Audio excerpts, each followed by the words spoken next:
Don't take Capital if allergic to its ingredients or taking certain medicines that may interact. Serious side effects include allergic reactions. Shalom. First and foremost, I'd like to give all praises and glory and honor to Yahweh Bahashem, Yahweh Shai Bahashem, Wakar Kodash, and the Heavenly Father. True name is Yahweh, and His unbegotten Son Bahashem, and name of Mashiach Kabashai.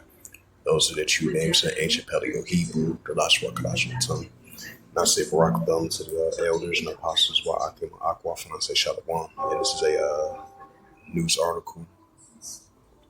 And this is from CNBC.com, updated August the 21st, 4:14 p.m.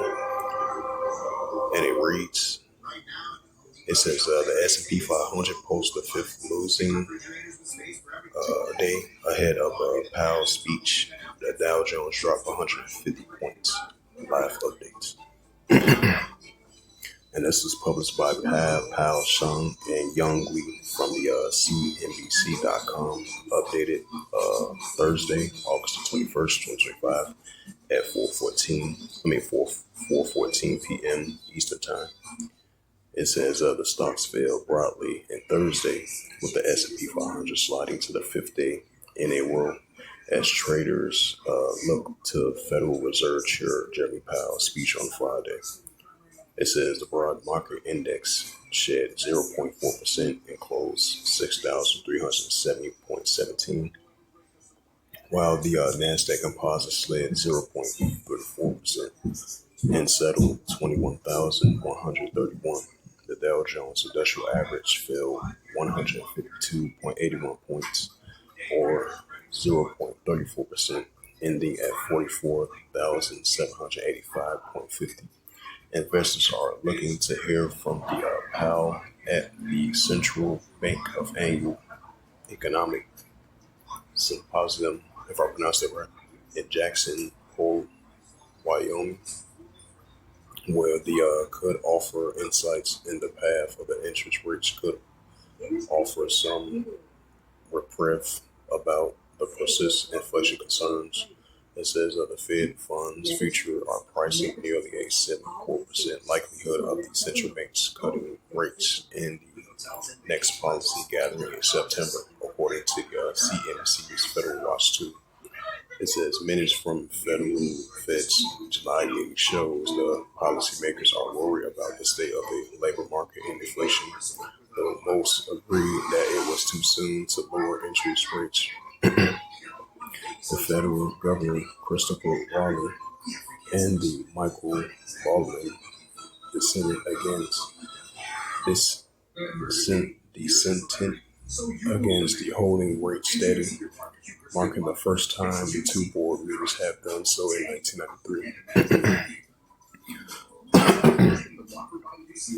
It says stack valuations are being evaluated right now, hailing the Jackson Holes, and the investors have very high expectations at Powell with hint of a September rate cut, says Rick Garnier, chief investment officials at the RGA Investments. Anything short of that could push investors to take some chips off the table, especially given light August trading volume in a reclimate for risk of heading into the weekend. Walmart shares dipped more than 4% after the retailers missed the street's expectations for their quarterly earnings in a first since May of 2022. The company's reported sales that surpassed estimate. However, the markets this week has been pressured by the heavy about to take sellings. Investors took in the profit from the high-flying names, including NVIDIA, Plantar, and Meta platform.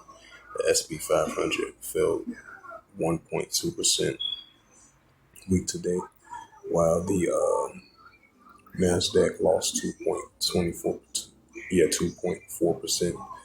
The 30-year stock down headed roughly 0.4% declining in the period. So as it says once again, S&P 500 posts the fifth losing day ahead of Powell's speech, and the Dow Jones dropped 150 points.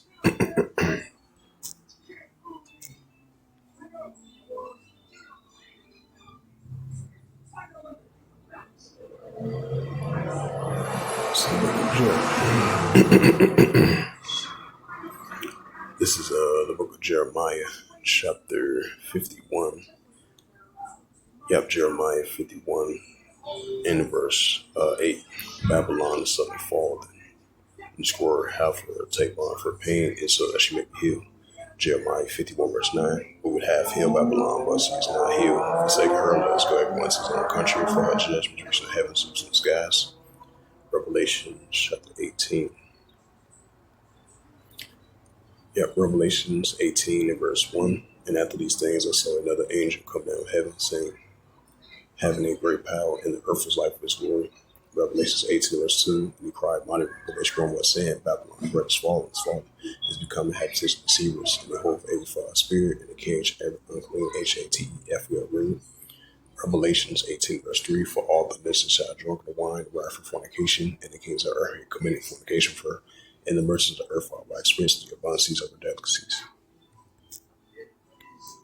So as the markets, we're going to see how the markets react tomorrow. How the I believe the Jeremy Powell speech is going to be tomorrow in Wyoming. I believe that's the location. As I was reading down through the paragraph, they're going to have a meeting of Jeremy Powell going to speak, the federal chair. See, he's going to speak if the interest rate is going to remain the same or it's going to be cut. So we're going to see if they make that announcement tomorrow, and we're going to see how the market's going to react.